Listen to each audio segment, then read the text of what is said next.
بسم الله الرحمن الرحیم نحمده ونصلي ونسلم علی رسول الکریم اما بعد. عزتمند ورونو، یو روایت کې راځي نبی کریم صلی الله علیه وسلم فرمایي بعض اوقات انسان یو عمل وکي او ظاهرا هغه د پنيز باندې دومره لوی عمل نه وي، خدا دا عمل په وجه باندې الله ته دومره نږدې شي چې جهنم ته د یو لیش فاصله پاتې او دا دومره الله ته نږدې شي چې د جنت ترمنځ یو لیش فاصله پاتې شي. او بعض اوقات انسان نه یو عمل دسی وشي چې دا پویم نشي او د جنت ترمنځ یو لیش فاصله پاتې او دومره لري شي د الله نه چې د جهنم ترمنځ یو لیش فاصله پاتې شي. زه یو واقعا تاسو ته ذکر کوم او هغه واقعا د یو عمل برکت دی. او واقعا دا ده چې په جده کې یو ډیر مالدار سړی و. هغه مالدار سړی د شپې خوب ولیدو. یو کس ورته په خوب کې ویل چې یاره دا فلانکی کس نمبر دی، دا نمبر واخله، د سره رابطه وکړه او دا کس عمرې له بوزه. کس وی چې سار را پاسې د معلم له لاړم، هغه ته مې دا خبره وکړه. هغه ویل چې نمبر وي. ما ویل نمبر خو راته یاد نه دی، نمبر خو رانه هېر شوی. بهرحال دویمه شپه باندې مې بیا خوب ولیدو. کس رالی او ما ته خوب کې کس وویل چې یاره دا تا ته ما پرونم دا ویلیو چې یاره دا فلانکې کس دی، دا نمبر دی او دا بوزه. دویم ځل راله نمبر راکو، نمبر مې یاد شلو. سار را پاسېدم، نمبر مې ولیکلو، عالم ته مې ویل. هغه ویل زه صبر وکړه که په دریم ځل ویني. دریمه شپه باندې مې بیا خوب ولیده. کس راته وویل چې ګوره تا ته ما وویل نمبر مې درکړه چې دا کس عمرې له بوزه. بهرحال بیا مې هغه کس سره رابطه وکړله. چې رابطه مې وکړه، ما ورته ویل چې یاره زه ته عمرې له بوزم. ویل کس ښه په ټخ ټخ وخندل، ښه یې وخندل چې ما ته ګوره عمرې ته ګوره، زه خو دومره د خدای تعالی ګناهګار یم او زه عمره زه خو مونځ هم نه کوم خدای. بهرحال وی ما ورته ویل چې یاره نه دی جنم نه دی پیژنم، خو دغسې ترتیب دی. او دا واقعه مې ورته ذکر کړه چې 3 شپې مې دا ولیده چې په خوب کې راته یو کس ووایي چې یاره دا نمبر دی او دا کس عمرې له بوزه. بهرحال هغه وویل چې صحیح ده، ته راځې او که زه درشم ملاقات به وکړو. خپله اته پته یې راته وښودله.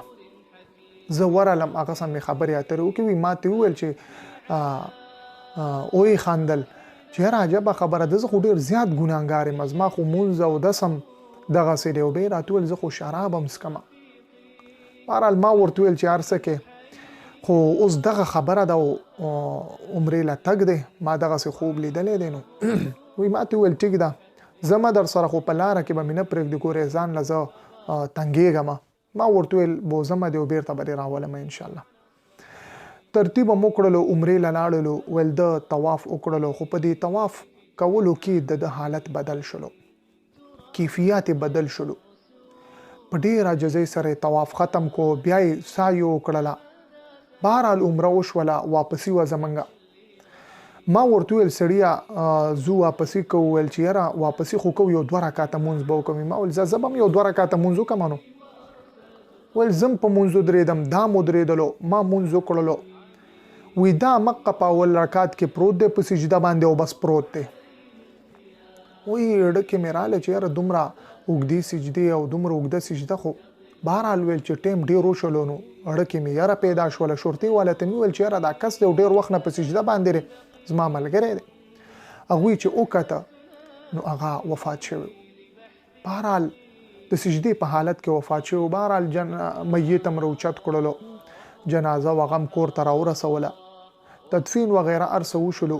ما د کور والا نه تپوس وکړو چې یاره دې سړي به څه داسې عمل کولو.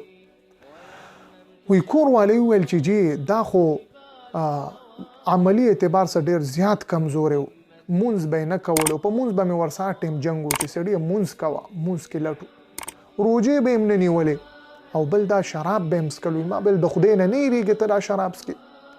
بهرحال ډېر زیات کمزوری. خو یو عمل داسې دی چې هغه ډېر زیاته د کړی و او ډېر کیدای شي چې الله جل جلاله ته دغه عمل خوښ شوی، ځکه الله جل جلاله دله دا مقام ورکړی.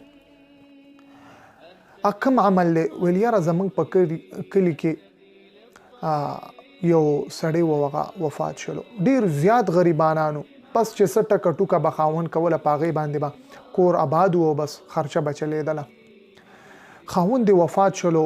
نو نبی کریم صلی الله علیه وسلم فرمایي چې کم کور کې مړی وشي نو هغوی ته یو ورځ روټۍ وړل دا د محلې والو ذمہ داری ده. په کار ده په محلې والو چې دوی دغه حق ادا کړي او هغوی له ویسي هغوی په غم کې دي چې هغوی غم غلط شي. بهرحال زمونږ پښتانه 3 ورځې او 3 ورځې مسلسل دا ترتیب کوي. 3 ورځې خو زه د هغوی ترتیب روانو په 4مه ورځ باندې بیا لوګه شروع شوله. څه نو چا څه نه وړل نو کور کې چې څه پاتې و په لوښو کې هغه وخوړه. بله ورځ بیا دغسې مسله شوه. مسله بیا شوله نو کور کې چې څه کوړه کباړ وغیره هغه خرڅ که په هغې باندې ترتیب روان شو. څه ورځې پس بیا دغسې مسله شوله. څه نو کور کې څه داسې غیر ضروري سامان و هغه یې خرڅ کړلو. بهرحال کیسه داسې وه چې نه چلېدله ځکه د ګټې وټې کس هغه وفات شوی و. په کور کې فاقې شروع شولې. واړه بچي دي. یو مشر زوی هغه بیمار شو. د لوږې نه بیمار دی او غږ کوي چې مورې په خېټه مې درد دی خېټه مې خوږېږي. الله اکبر کبیره.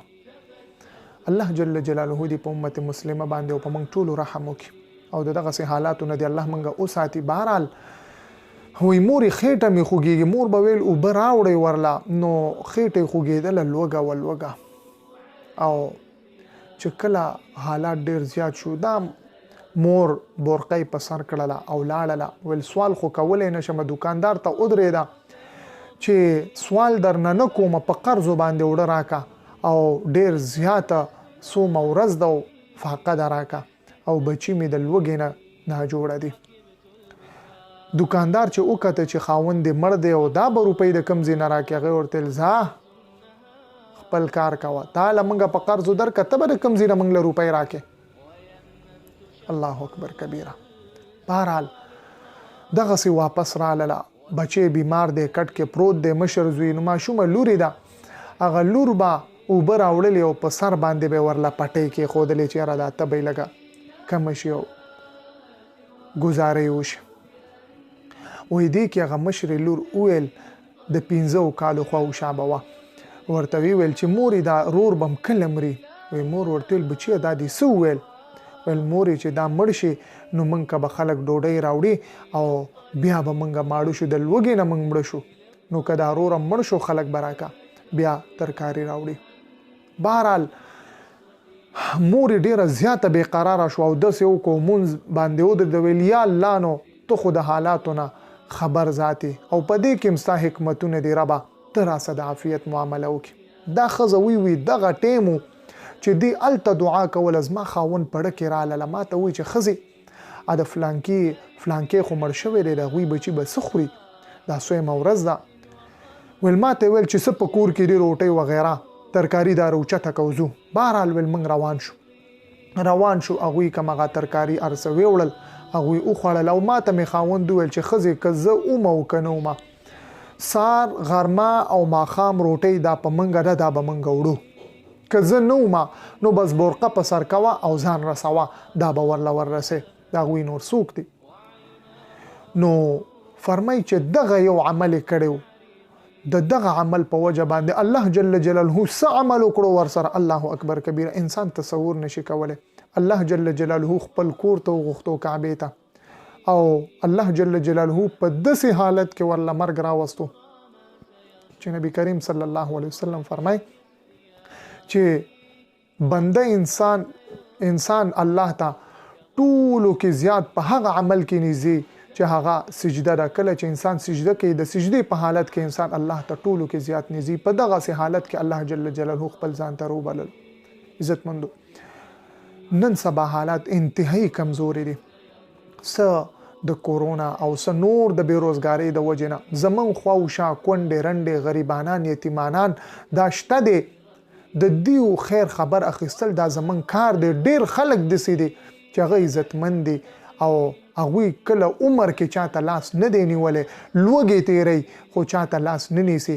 اوس د دوی کور ته دغه د دوی خیر خبر اخیستل او د دوی د کور ضروریات پوره کول دا د مسلمان کار دی.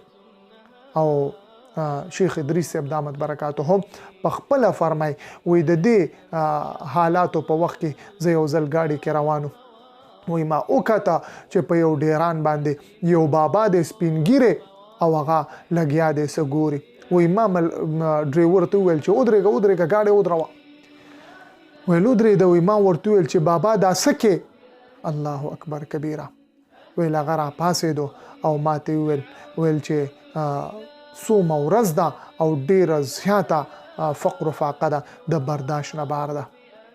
او دې کې بس ګورم الله که څه ترتیب وینو.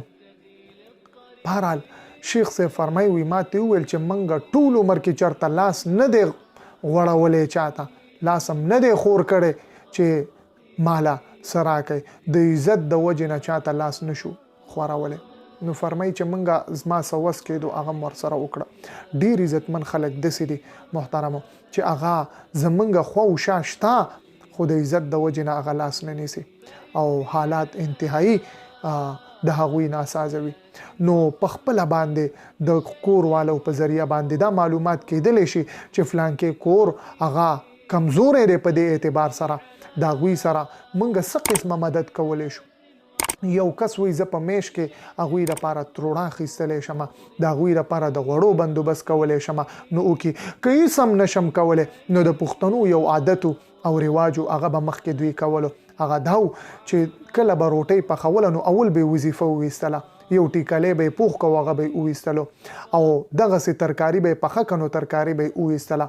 نو که هر کور صاحب استعداد دی او هغه دغسې یو روټۍ او دغسې کاسه کې ترکاري ده وباسي نو انشاء الله العزیز الله جل جلاله به د دغه کورونو دغه پریشانۍ هم ختمې کړي. نو دا ځان سره عزم وکړو انشاء الله چې زه به دغه ترتیب کومه، که خپله نور څه نشم کولی نو کم از کم یو روټۍ ډېره پخو او کور والا ته ووایو چې په خوا و شا کې یو کور هغه ځان دپاره وټاکو او هغوی ته موږ سهار غرمه ماښام یو روټۍ دغه ورلیږو او ترکاري د خپل وس مطابق الله جل جلاله به انشاء الله العزیز د دې د خیرونو او ثمراتو نه موږ نه محرومه کوي.